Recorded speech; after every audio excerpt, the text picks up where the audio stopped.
All right, guys, let's get through some news. I'm a little bit tired right now, so please excuse me if I sound groggy or just seem unable to read properly or anything like that. But I'll do my best here. I want to get through this anyway. So here we go. Charlie Kirk shooting suspect Tyler Robinson allegedly confessed to assassination online before arrest. Quote, "It was me." So here we go. Unfortunately, this doesn't come with a screenshot of the Discord server. I looked for it, and everybody's just like, it was leaked to us, but we don't have the screenshots, but basically the story. But here it goes. Tyler Robinson apparently confessed to killing conservative icon Charlie Kirk in an online message to nearly 36 people the day after the assassination. "Hey guys, I have bad news for you all," reads a chat message purportedly sent by Robinson 22 through online community Discord, according to the Washington Post. "It was me at UVU yesterday. I'm sorry for all of this," Robinson allegedly wrote. I'm surrendering through a sheriff friend in a few moments. Thanks for all the good times and laughs. You've all been so amazing. Thank you all for everything." And that pretty much wraps that one up. The message was sent Thursday night around 2 hours before Robinson was apprehended from an account of the platform tied to the suspect. So next one here, exclusive: FBI investigating social media accounts that appeared to indicate foreknowledge of Kirk assassination.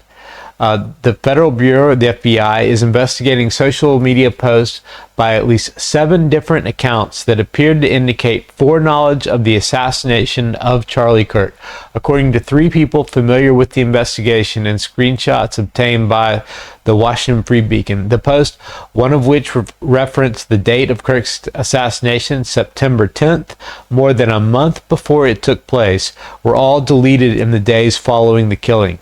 Several of the accounts appear to belong to transgender individuals. So there's some talk of kind of like a transgender death cult or something here. So it's hard to pin down right now, but you know, we just see where these things lead. So and at least one of them followed suspect Tyler Robinson's roommate, with whom Robinson was allegedly in a relationship, on TikTok. I think that's Lance Twitty was his trans roommate. Transformation. The FBI has received archived copies of the post, according to a person who flagged them for the agency. Screenshots of the post have been circulating online, but had not been previously authenticated. While the posts do not establish that any of the individuals knew or conspired with Robinson, the 22-year-old gunman who allegedly shot Kirk, several of them mention that the conservative activist by name and fantasizes about his own. Mentioned the conservative activist by name and fantasized about his death. And then here's a quote: it'd be funny if someone like Charlie Kirk got shot on September 10th. I mean, what are the odds of that, right? LMAO, one account posted on September 3rd. Another account posted on August 6th, more than a month before the shooting, that September 10th will be a very interesting day. After Kirk's assassination, the account followed up, "I plead the 5th." So that is, "I plead the 5th."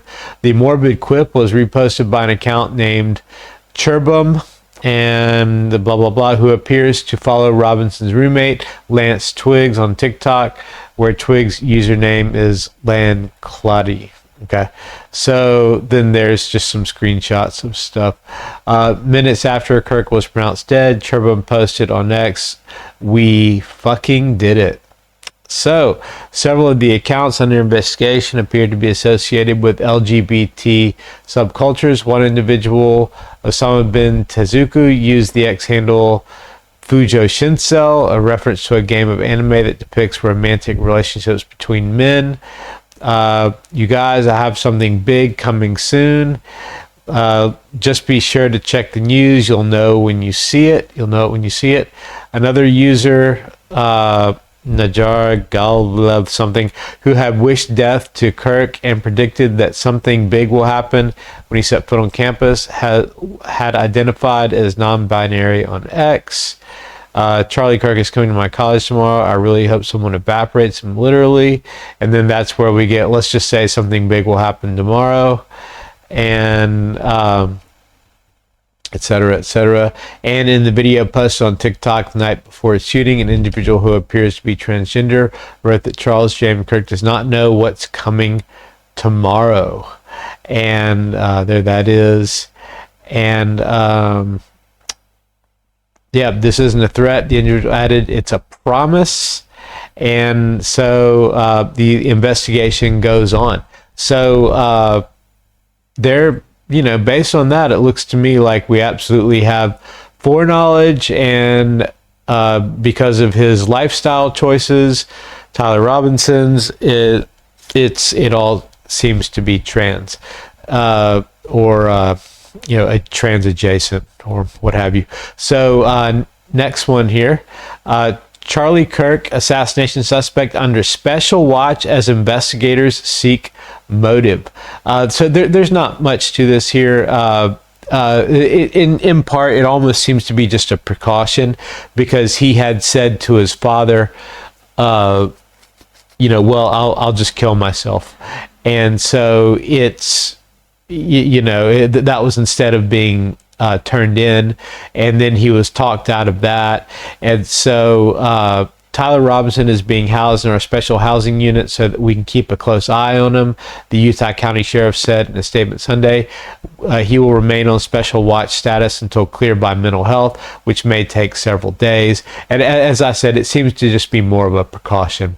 But nonetheless, it's, you know, probably well worth doing, because he did say that he would kill himself. So Bill Ackman allegedly ambushed Charlie Kirk over Israel criticism weeks before assassination. So I'm going to skip down to right here. And according to the report, the Ackman-led ambush occurred in early August when the billionaire lured Kirk into a meeting of conservative political influencers in the Hamptons under the guise of discussing the emergence of socialist candidate Zohran Mamdani in the New York City mayoral race. Sources cited by the Gray Zone detailed how the meeting devolved into an outright assault on Kirk, led by Ackman alongside other Zionist figures in attendance who voiced their vitriol over his increasingly critical tone against Israel. Pro-Zionist figures at the meeting included Seth Dillon, the CEO of Babylon Bee, PragerU personality Xavier de Roussier, and libertarian social media influencer Emily Wilson, known under the brand Emily Saves America, former Goldman Sachs trader turned conservative influencer Ariane Wexler, ultra-Zionist influencer and agent provocateur Nate Friedman, Ori Renat, former advisor to Jared Kushner, and CJ Pearson, the chair of the Republican National Committee's Youth Advisory Council. According to sources, the host of the event presented Kirk with an itemized list of what they deemed were his offenses against Israel, leading Kirk to what those in attendance described as being horrified. One such source conveyed that the ambush left Kirk concerned that he was being blackmailed by the pro-Israel contingent in his base of support. And then it goes on to say that, of course, Ackman denies it and has his own version of the story. You can think what you will. I kind of, think that it's probably true that something happened that scared Kirk, because he kind of said as much. There's also the tweet from Harrison, who works for InfoWars. Suddenly can't think of his last name. But Harrison there, who said that Kirk had expressed to him that he was afraid Israel might kill him. And so, it definitely has to be considered plausible. And this thing about, an Israeli conspiracy kind of forming against Kirk is definitely gaining steam. And people, while it does seem that Tyler Robinson just simply killed him, the the Israel side certainly cannot be ignored and is not being ignored either. And speaking of Israel, full Israeli ground offensive in Gaza City begins. We will not relent until mission complete. And so they're going in for the rest of Gaza. They're going to complete the Gaza genocide, I assume. And yeah, that it just seems like, you know, for Israel, it won't be over until they've killed every Palestinian. I mean, I just can't see how else, you know, what else they could possibly be thinking. It obviously is a genocide. So Gaza is burning. Israeli Defense Minister Israel Katz declared Tuesday, "We will not relent and we will not go back." Yeah, we know. Yeah, you're not relenting. That's why we're calling it a genocide. Until the completion of the mission. Yeah, the mission.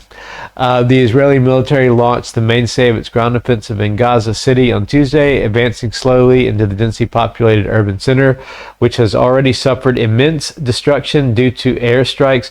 Residents are being told to immediately evacuate to the south. Huge lines of vehicles packed with families' belongings could be seen scrambling to get out of the war-ravaged city. So, you know, this is not a surprise if you've been following what many call the Palestinian genocide. And yeah, they're just going forward with it. They're going to take out the whole place. So, last one here. Be warned, we are hunting you. Trump unleashes a second attack on narco-terrorists near Venezuela. With Venezuela President Maduro stating the country is readying for an armed struggle. President Trump has unleashed hell on a second vessel ferrying drugs from Venezuela, confirming his determination to proceed with attacks. So let's have a look here. I think I can go...